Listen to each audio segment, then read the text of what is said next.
Yan, magandang umaga mga Katongs TV.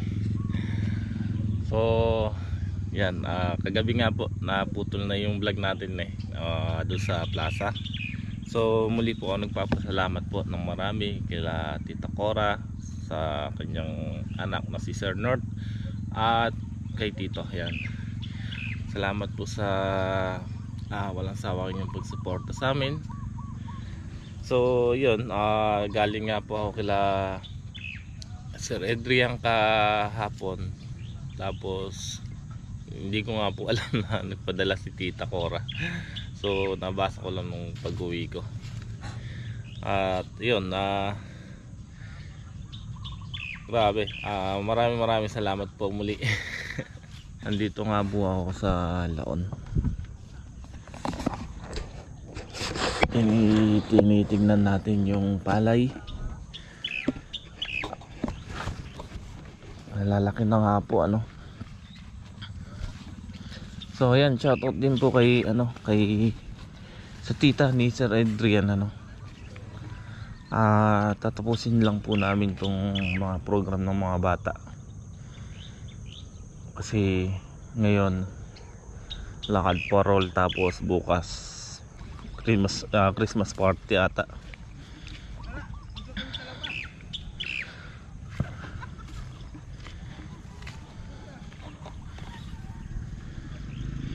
So ito na yung palay natin, lalaki na. Wala na po yan. Yan na po ang laki niyan.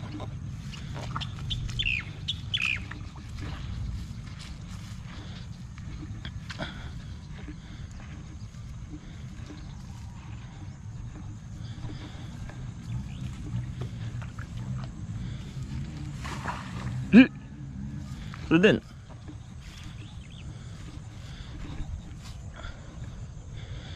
papatubig ako, umagos ata yung patubig yan, kaya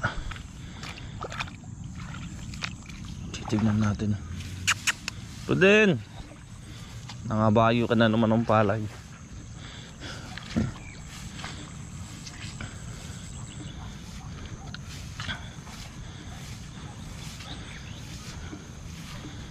Palalaki-lakihin ko lang muna yung damo at saka tayo mag grass cutter.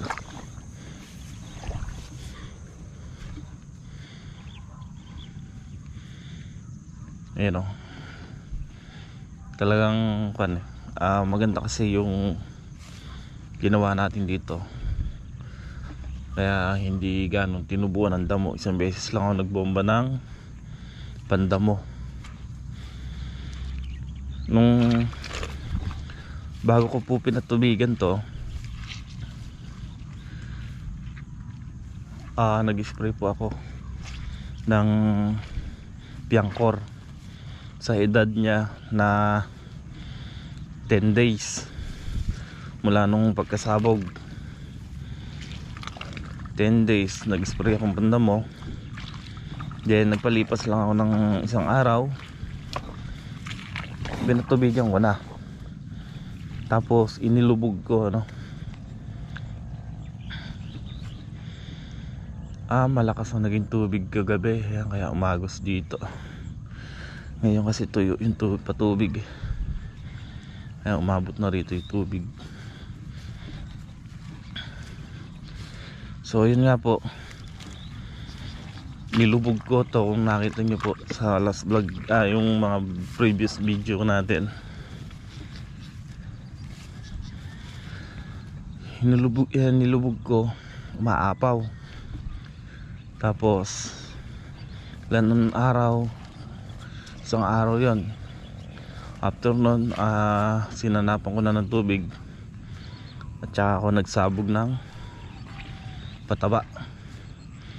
Unang apply ko dito sa 0.9, halos kulang ng 1 hektarya.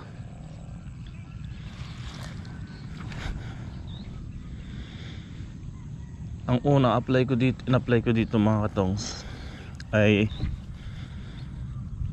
purong urea, yung 4600.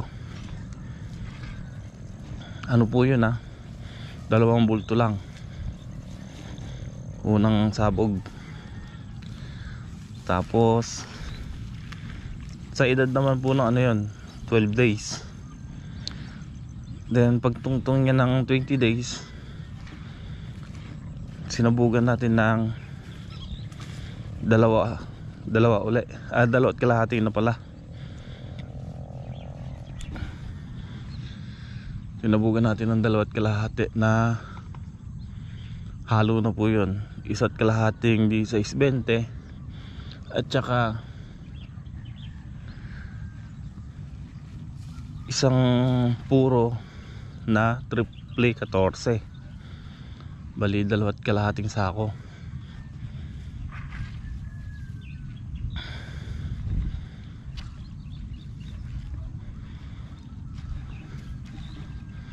Then nung nag-edad nga po ng 35 days, sabog ulit tayo. Ang sinabog natin doon puro na, purong triple 14. Tapos yung kalahating D6 yun, hinalo ko. Bali dalawa at kalahati. Dalawang purong triple 14 at saka kalahating D6 20. Bali umubos tayo ng 7 bulto dito sa 0.9.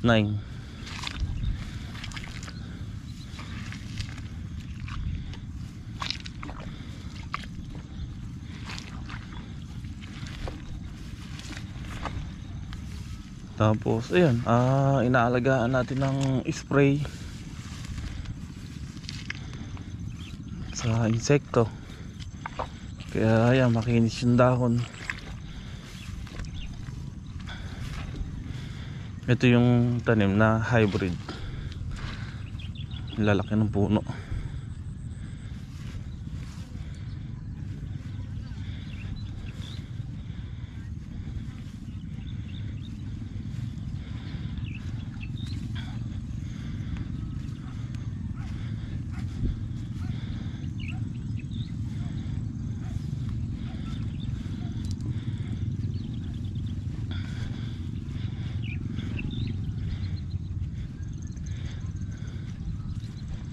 So dito, ito na yung dulo natin. Ito na yung dulo ng sinasaka natin, no?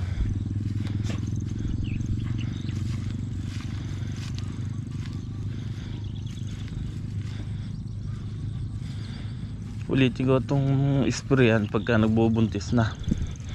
Tapos pag sumapaw, spray uli. Yun, dalawang spray na lang ako rito. So ito na lang, hindi ko nag-grass cutter yan mga katongs. Itong hanggahan.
Ito yung sitaw.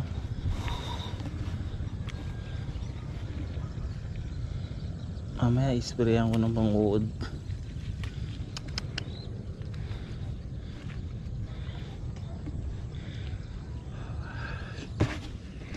Kuhan tayo. Ano tayo ng baging magpalupot.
Mamaya bibili ko mga katongs ng gamot.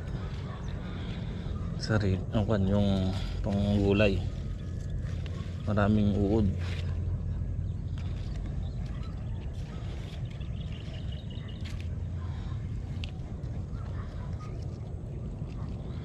Pero ngayon, bombahin ko ng lip miner. Dami na namang gumuguhit sa dahon.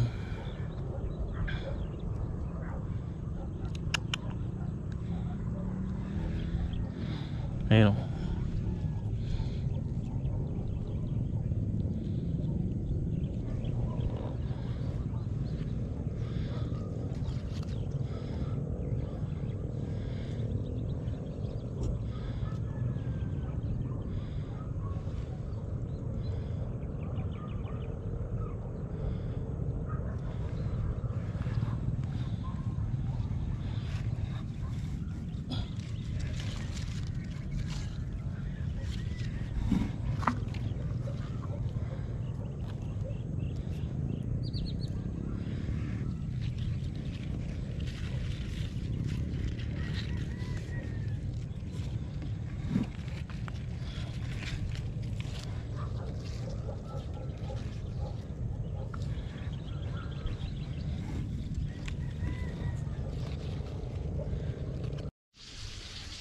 So yung magandang tanghali na nga po mga katongs.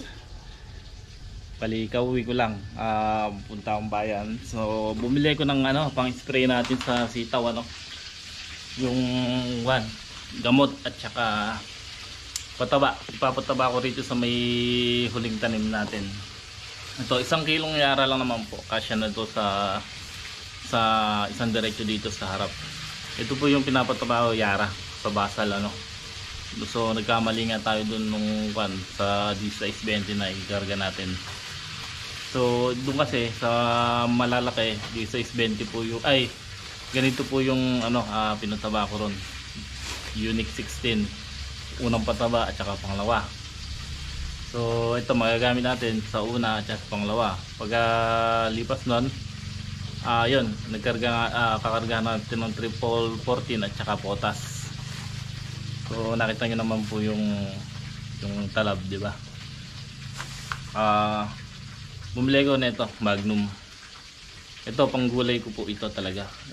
Hindi po ako gumagamit ng ibang gamot tulad ng Brudan kasi mainit sa sa sitaw. Ito po ang gagamitin natin, Magnum. At syempre ito, ihahalo natin. Ito pong Lanet. Yan. So ito po kasi nagkakahalaga ng 280 itong pack na ito. Tapos itong liquid na Magnum ay 220. So yung dalawa lang nito 500 na, Kaya namumuhunan din tayo kahit kakapraso yung tanim natin. Kaya ayun, bumibili ko ng sariling panggamit. So ayan, yung yara po pala 60 1 kilo. Kaya ito 560 na naman ang nakuha natin sa sitaw gastos. Pero matagal na natin gagamitin yung gamot na ito hanggang matapos na siguro yung sitaw natin. So yun. Tapos ito, yung binigay kahapon ni Sir na kamatis. Ito is magsa-share shadow tayo. Tapos yung iba binigay ko lang kila nanay. Tapos bumili ko ng galunggong. Ayan, pinigurito ni Mrs. Tapos bumili ko ng kapares niyan, repolyo. So mahal ang talong, tapos pangit pa. Ang gagawin natin, pritong repolyo sa sarsyadong kamatis. Ang repolyo ngayon mga katongs, benching ko lang 1 kilo. Napakamura. So yan, maya mag-i-spray ako sa sitaw. Tapos magpapataba. So yan mga katongs, at hapon na nga po. Bali mag-i-spray na ako yung binili kong gamot. So syempre gagamitin natin yung power spray natin. At Hindi po ako nakapagpataba kasi kung pa yung sitaw natin kumbaga makuha pa yung dahon niya, no? Kaya mga 2 araw pa. Ayun lang yung naka-ready na. Ayun, diniligan ko nga po eh. So lagay muna natin. Tapos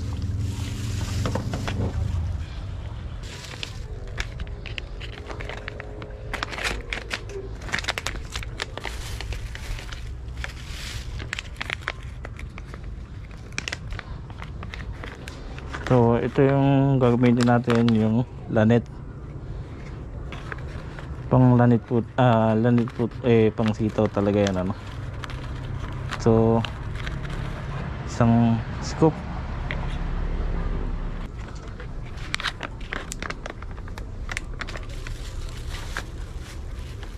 tapos itong Magnum.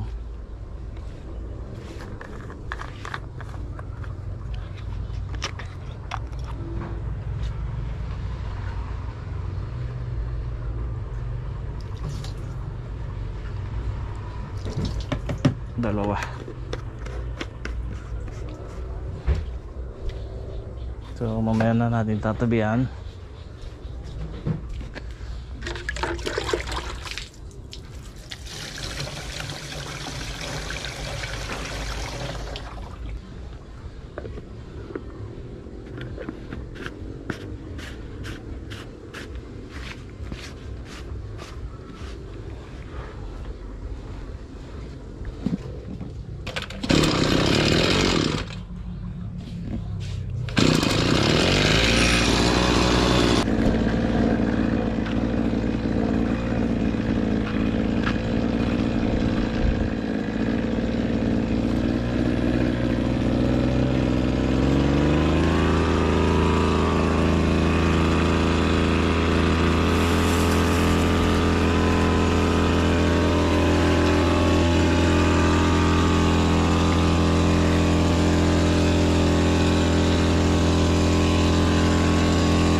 So yung mga katongs, tapos na ako mag-spray at yan, sakto dumidilim.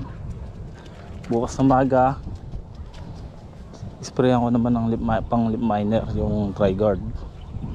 So hindi ko hinalo kasi ngayon kasi mahangin, masasayang. Kailangan pagka mag-spray ako nun, yung walang hangin para sa dahon lahat ng punta. In-spray natin, nakita nyo po, napaka lang, kumakabila lang sa palay, tinatangay ng hangin. So okay lang naman yun kasi panghayop. Yung lip miner kasi importante makakuan lahat sa dahon lahat tumama. So bukas na maga ko isprayan kasi yung pang-uod kasi hindi makapaghintay bukas. Nakita yun, ang dami ng butas-butas na dahon. So yan, kahit mahangin okay lang naman yun. Ganda ng palay, lalaki. Yung okra, ayan, bukas na rin kasi para kinuhan nga natin, pinaliguan natin yung sitaw.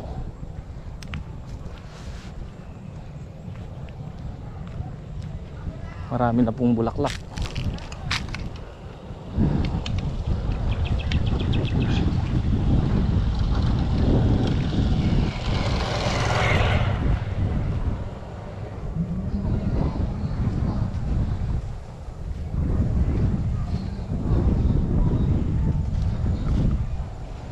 Ito yung palay natin, medyo kuminis naman umano yung dahon.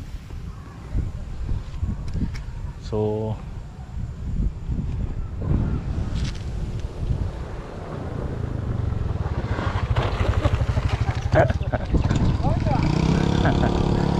si Car Rudy.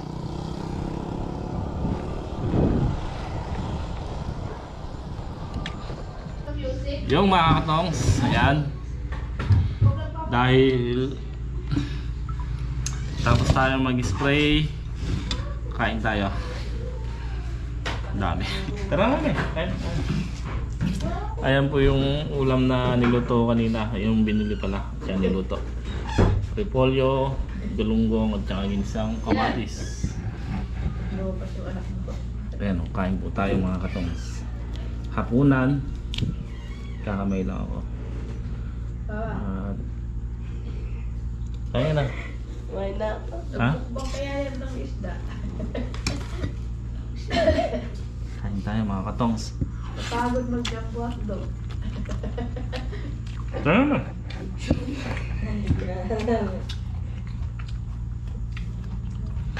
Ano sa'yo yung anak? Hindi ka klase mo niya. Sumayaw to, hataw. Nak, Nak, ano sa'yo niya? Ito sa dulo? Sa dulo. Parang kulot mo. Wala ka tayo ng anak ni ano? Hindi pumasok? Tobias. Tobias? Tobias? Hindi. Umaga lang yata. Nagtitinda yung bata na yun eh. Titihol, naglalakad lang. Sipag yung bata na yun, nakita ko. Diyan. Ano yung tinitinda nun? Nak, mga merienda?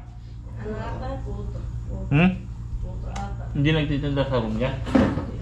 Hindi nagtitinda sa loob? Ha? Minsan ko lang nakita. Sa room niya? Ha? Isang beses lang yata. Sa kwarto? Bakit? Okay. Ha? Okay. Sipag ng bata na. Jumbo.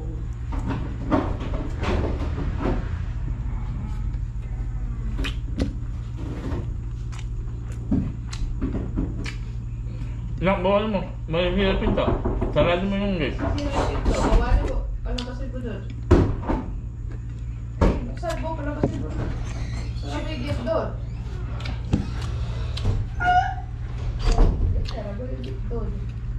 Yan. Imbis na talong. Masarap sana dito talong. Purito. Wala pa yung nakita magandang talong kanina doon sa palengke. Lulok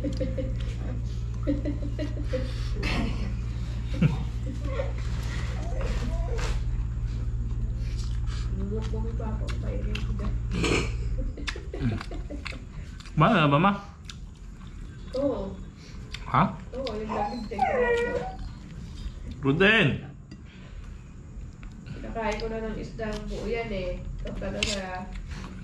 Kinatok mo ito hawid. Oging lamig. Gisa mo ma yung munggo, sahog mo itong isda. No. Gay! Hoy!